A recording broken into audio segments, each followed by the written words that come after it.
Salut à tous. Dans le dernier Mangaka Story, je vous ai parlé de Tsugomi Oba. Et bien aujourd'hui, je suis obligé de parler de son fidèle acolyte, Takeshi Obata. Obata est un japonais né le 11 février 1969 à Niigata et est connu pour être l'un des plus grands dessinateurs. Et comme l'a dit Enobi Nobuaki, Obata est celui qui est capable de rendre un dessin vivant, le dieu du manga en personne. Et je suis obligé d'avouer que je suis d'accord avec ça. Pour ceux qui ne connaîtraient pas Obata, bande d'incultes. Il s'agit de dessinateurs d'Hikaru no Go, Death Note, Bakuman, Platinum End et pas que ça. Commençons par le début. En 1985, Obata est âgé de 16 ans, mais c'est surtout cette année-là qu'il réalise son premier manga en one-shot, 500 Kunon no Shiwa, dont il réalise les dessins mais aussi le scénario, et avec lequel il remporte le second prix Tazuka, le même qu'a gagné Eiichiro Oda. Après avoir passé 4 ans près de son maître Mikoto Niwano, Obata revient avec Cyborg Shijanje, une série de mangas qu'il réalise seul mais sous le pseudo de Ken Kobatake.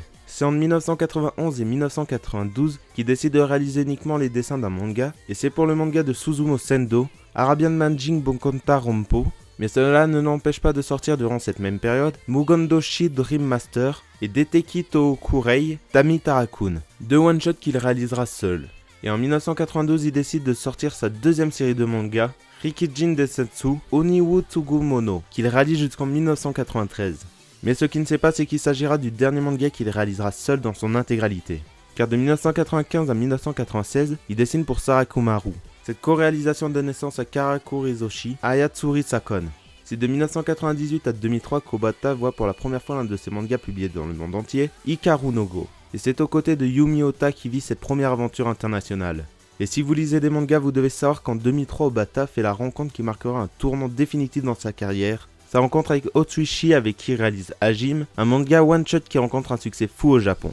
Bon, je sais que vous avez soit réagi en disant d'accord, ou en disant « Mais non, ce n'est pas cette rencontre-là à laquelle je m'attendais ». Car oui, cette fameuse rencontre n'est pas celle avec Otsuishi, mais bien sûr celle avec son acolyte Tsugomi Oba, avec qui il commence à réaliser en 2003 Death Note. C'est à partir de ce moment-là qu'Obata franchit le dernier palier et devient un mangaka mondialement connu. Et cela se confirme durant l'année qui suit la sortie du dernier tome de Death Note avec le début du manga Blue Dragon Ralgrad. Ce manga de 4 tomes qu'il a réalisé avec Tsuneo Takano de 2006 à 2007 ne réalise pas un succès similaire à celui de Death Note, mais voilà, Obata dit s'amuser et c'est bien le plus important.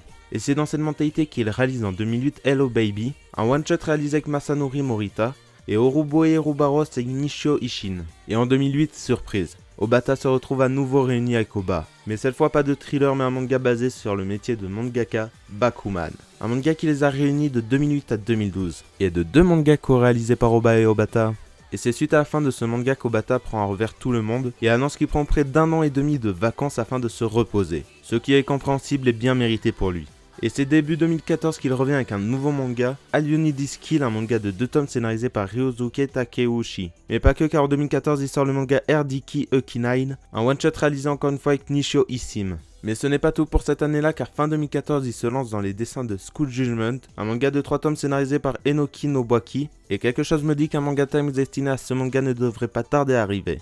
En tout cas, on arrive enfin au dernier manga qu'il est en train de réaliser depuis 2015, qui est scénarisé par un mangaka avec qui il n'a jamais travaillé, un certain Tsugomi Oba, et de 3 mangas co-réalisés par le duo.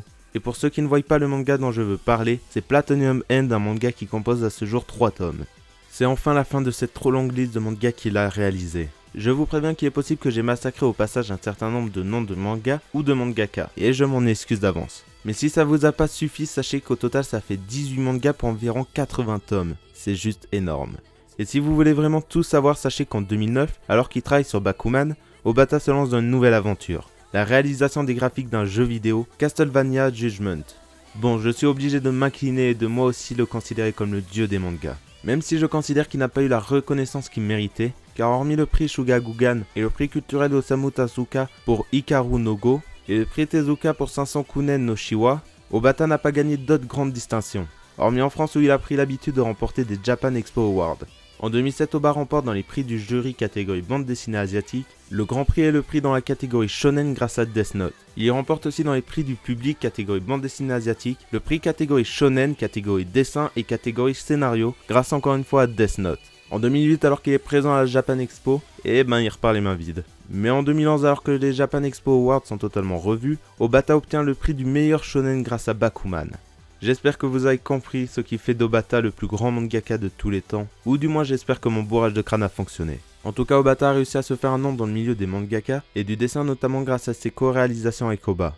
Lui qui dès ses 16 ans s'est lancé dans la réalisation de manga avant de se concentrer sur la partie chara-design d'un manga. Mais Oba n'est pas que ça, il a aussi voulu transmettre son savoir à de jeunes mangaka. Et il y en a un que vous devez connaître, un certain Yuzuki Murata. Oui, celui qui dessine One Punch Man. Donc je pense que l'on peut dire qu'Obata est un très bon maître.